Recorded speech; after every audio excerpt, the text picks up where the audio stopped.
J'espère que à travers cette vidéo, je vais t'apprendre des choses. Bonjour à tous, aujourd'hui, comme tu t'es rendu compte, on se retrouve dans mon nouveau studio. On va pas se cacher, ma nouvelle chambre. Regardez juste comme c'est magnifique les potos, c'est exceptionnel tout ça. Aujourd'hui, on va parler de ma nouvelle animation qui est sortie sur la chaîne. Vous l'avez certainement vu si vous êtes tombé sur cette vidéo. Je nomme Thor vs Captain America. Et vu que c'est là des animations que j'ai fait seul et que ce sont des choses très compliquées à faire, j'ai eu dans le devoir de créer un making of. Bon, pour petites informations, dans cette vidéo, je vais tout simplement parler de l'animation, comment j'ai fait, toutes les étapes à faire dans une animation. Donc si tu veux te lancer dans ça, franchement, regarde la vidéo, c'est pour toi aussi. À la fin de la vidéo, il y aura peut-être une petite time-lapse où je fais la dernière séquence de l'animation. Je ne l'ai pas encore faite. Et aussi le doublage, si je décide de placer une petite phrase dans l'animation ou pas. Mais certains peuvent ne pas savoir exactement ce que c'est le stop motion. Alors le stop motion dit autrement animation en volume, est une technique d'animation utilisée avec des objets réels dans l'industrie du cinéma. Alors que les objets sont immobiles, avec cette technique, on arrive à créer une illusion qu'ils sont bel et bien réels. C'est un peu style Toy Story, si tu vois ce que je veux dire, même si ça c'était fait en 3D, alors que là, non, là c'est fait avec des vrais objets qu'on peut réellement toucher, et ça c'est ce qui est bien. Il y a trois étapes à respecter pour créer une belle animation. C'est un peu comme dans tous les métrages. La pré-production, après il y a la production, et après la post-production. Je vais tout vous expliquer, ne vous inquiétez pas. En se renseignant sur les étapes de fabrication d'un métrage, je me suis rendu compte qu'il y en avait bien plus que 3. Les éléments que je cite sont justes, mais un peu simplifiés.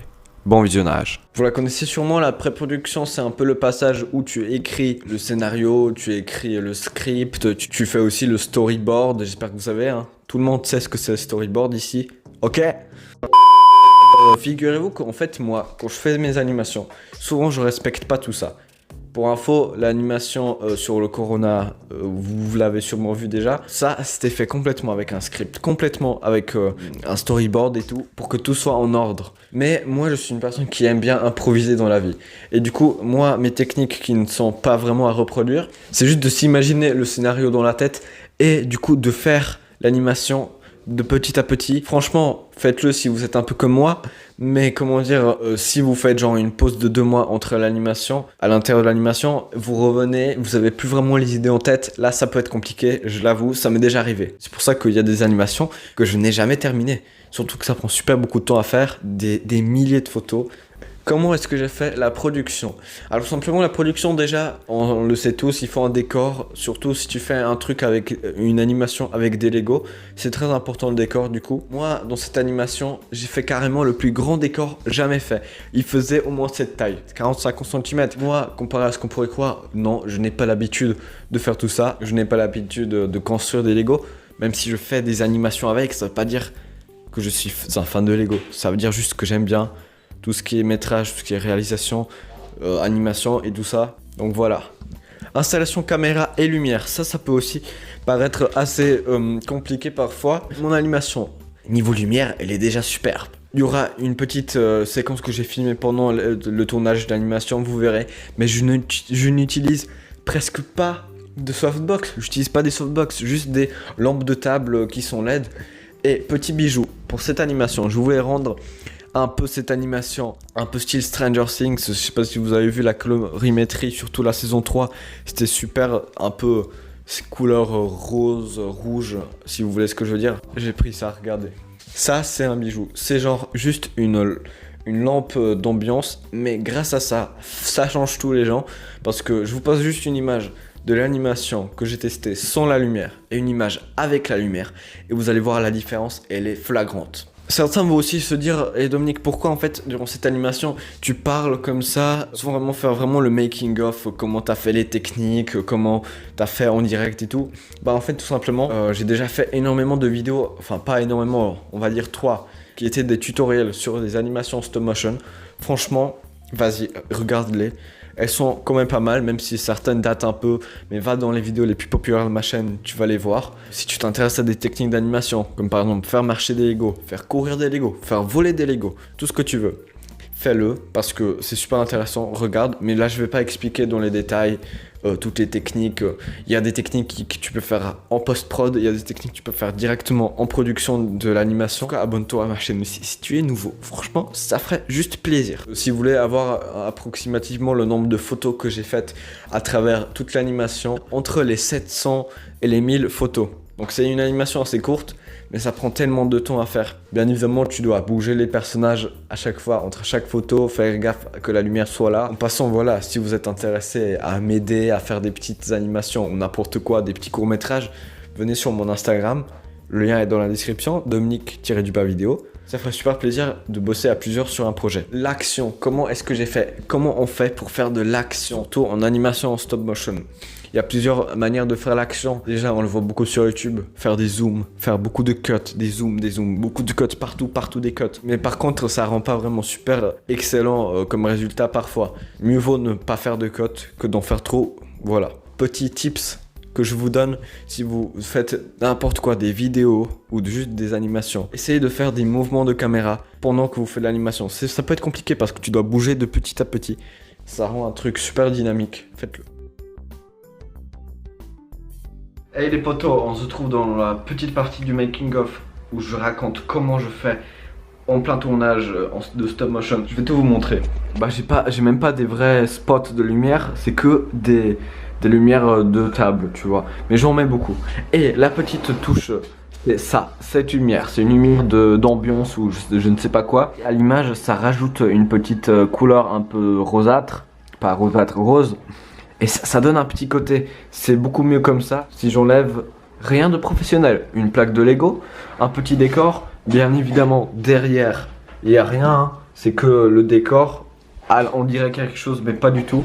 Et voilà, c'est très simple, on se trouve dans la suite du making of, t'inquiète. Et maintenant, attaquons la post-production. C'est la phase qui est la plus aimée par certains. Il y a même des métiers dans le monde du cinéma qui sont en rapport avec ça. Cette phase regroupe plusieurs choses. Déjà de 1, le montage. De 2, les effets spéciaux. De 3, les bruitages. En post-production, vous allez peut-être être choqué, mais j'utilise une seule et simple chose. C'est une application qui est en plus disponible gratuitement sur mobile. Anciennement Animation Volume, le nom maintenant il s'appelle Stop Motion Studio. Fantastique si vous voulez vous lancer dans les animations ou si vous êtes même un peu avancé, c'est exceptionnel comme application. Tu peux faire ça avec ton téléphone.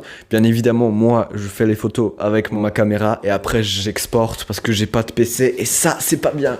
Il me faut un PC pour faire mes vidéos, pour améliorer encore la qualité. Ça va être cool, bientôt un PC. Il y a maintenant, je me rends compte de quelques défauts, par exemple, pour faire les effets spéciaux, c'est possible, mais c'est souvent assez compliqué quand même. Voilà, souvent ça bug et tout, mais c'est génial, faites-le.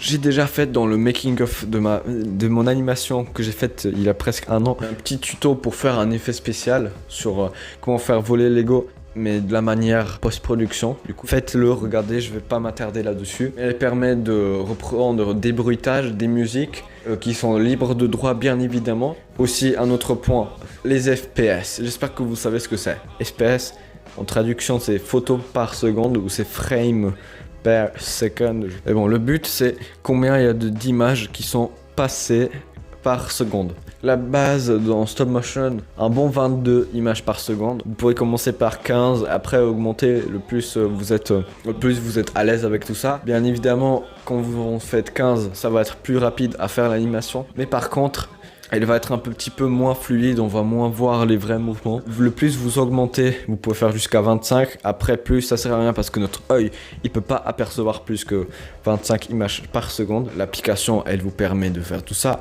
Franchement, je devrais être sponsorisé. Avant de vous laisser le petit passage que j'ai fait lors de l'animation et peut-être le doublage, je tiens à vous remercier. Du coup, on est bientôt 500 sur la chaîne. Sauf si on est déjà, parce que je tourne un petit peu à l'avance la vidéo. En tout cas, merci. Les vidéos bonus, j'espère que ça vous plaît. C'est des vidéos où je prends un peu plus de risques. Je me dis un peu, c'est bonus. On s'en fout si ça marche pas. En tout cas, voilà, j'aimerais bien me rediriger vers ça. J'espère que je vous ai un peu résumé comment faire une animation. Vous pouvez poser des questions en commentaire ou regarder mes autres tutoriels. J'ai vraiment fait un truc global. Si je vois que ça vous plaît, franchement, pourquoi pas en faire plus des vidéos comme ça. Si vous aimez des vidéos sérieuses comme ça où j'explique, Vas-y, pourquoi pas. Je vais pas faire d'objectif de like, mais likez la vidéo, faites des commentaires, abonnez-vous. Et je vous laisse avec la suite de la vidéo. Ciao les potes.